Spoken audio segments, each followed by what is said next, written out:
راديو القاهرة الكبرى يقدم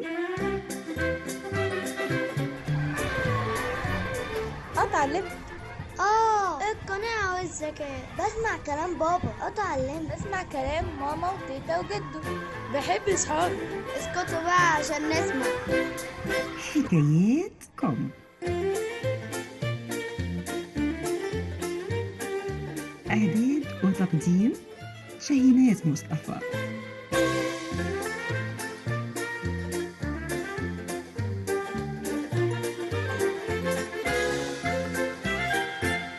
أهلا بيكم يا أصحابي وحكاية جديدة وحكاياتكم.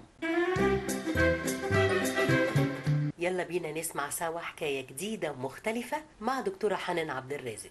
طب يلا بينا. أصحابي الحلوين، إزيكم؟ يا رب تكونوا بخير. النهاردة عايزة أكلمكم عن ورد النيل.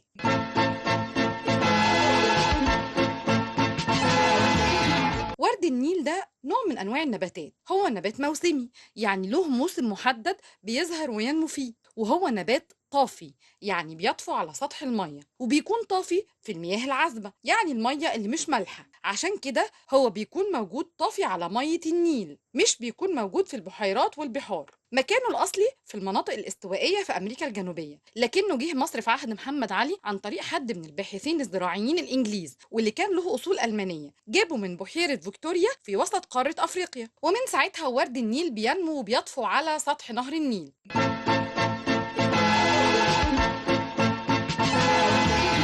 ورد النيل ده عشب مش نافع خالص، لأن مشاكله وأضراره أكتر من الفوائد بتاعته، وبيعمل مشكلة كبيرة جدا لكل دول حوض النيل. ودول حوض النيل دول مجموعة الدول اللي بتطل على النيل. والضرر اللي بيسببه ده لأن نموه بيستهلك كمية كبيرة جدا من المية اللي بتكون صالحة للزراعة، واللي بتحتاج إن احنا نوفرها للمحاصيل المهمة والأساسية للزراعة بتاعتنا. وكمان بيعمل إعاقة في حركة الري، لأنه بيطفو على سطح المية، فلما بيطفو على سطح المية بيعمل إعاقة للحركة بتاعة المية. وكمان بيسد مجاري المية زي الترع والمصارف، لما بيبتدي يطفو على سطح المية ويتراكم بيسد المجاري بتاعة المية. ده غير إنه لما بينمو بكميات كبيرة كده بيستهلك الأكسجين الدايب في المية. استهلاكه للأكسجين بالكميات الكبيرة دي بيهدد حياة الأسماك والكائنات المائية اللي بتبقى موجودة في المية العذبة، لأن هي بتستخدم الأكسجين الدايب في المية ده عشان تتنفس. لما بيجي نبات ورد النيل بيستهلك الأكسجين ده، النباتات دي كلها ما بتلاقيش حاجة تتنفسها وبتموت. ده غير ان هو لما بيطفو على سطح المية كده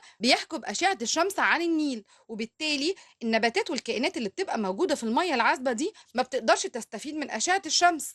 وبيبقى نبات ورد النيل ده حاجز ما بينها وما بين أشعة الشمس وما بين أي حاجة بتقدر إن هي تستفيد بيها من الأشعة دي. كمان الورق بتاعه بيكون مكان لكتير من القواقع زي قواقع البلهارسيا، ودي حاجة خطر جدا لأنه هو بيكون سبب في انتشار ديدان البلهارسيا في المية. طبعا احنا عارفين ان دودة البلهارسيا بتسبب مرض البلهارسيا، وده مرض خطير جدا للإنسان. وكمان الورق بتاعها ده بيكون مكان لبيض الزواحف والتعابين، بيكون موجود في الورق بتاعها، وبيكون مكان كويس جدا يكون بيت ليها أو موطن ليها.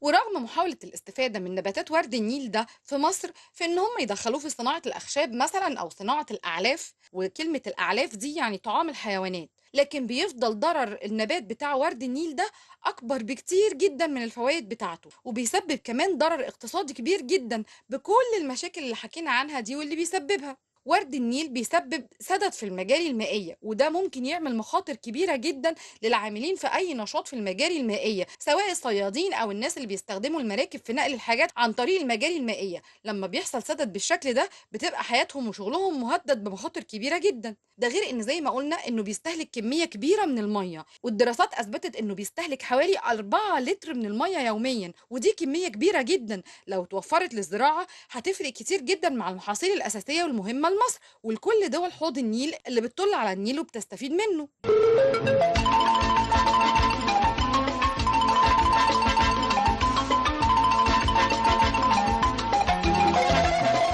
نبات ورد النيل ده كان لازم نفكر في طريقة عشان نتخلص منه، علشان كل أضراره اللي حكينا عنها دي وقلناها، لكن بطريقة ما تضرش البيئة ولا تسبب أي تلوث، علشان لو حاولنا إن احنا نتخلص منه بأي طريقة ممكن تسبب تلوث هنأذي البيئة نفسها. علشان كده لجأنا للحل بالتحكم البيولوجي، وده معناه ان احنا بنستخدم حاجة بيولوجية يعني طبيعية علشان نقضي عليه من غير ما نلجأ للمبيدات ولا الرش ولا الكيماويات، لان الحاجات دي كلها هتأذي البيئة وهتأذي الجو وهتأذي حتى البيئة المائية نفسها والحيوانات اللي فيها، وبالتالي الزراعة كلها هتتأذي لان البيئة المائية دي والمية دي هي اللي بنستخدمها في الري، فلو اتلوثت هتلوث كل الزراعة بتاعتنا.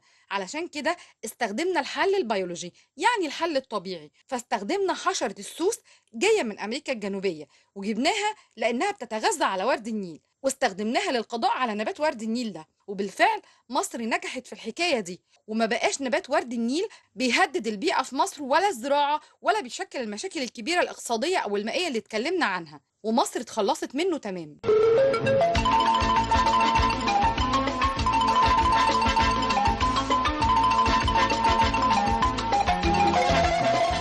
وبكده بتكون خلصت حدوتتنا النهاردة، وأقابلكم إن شاء الله في حدوتة جديدة. حكايات كوم. إعداد وتقديم شاهيناز مصطفى.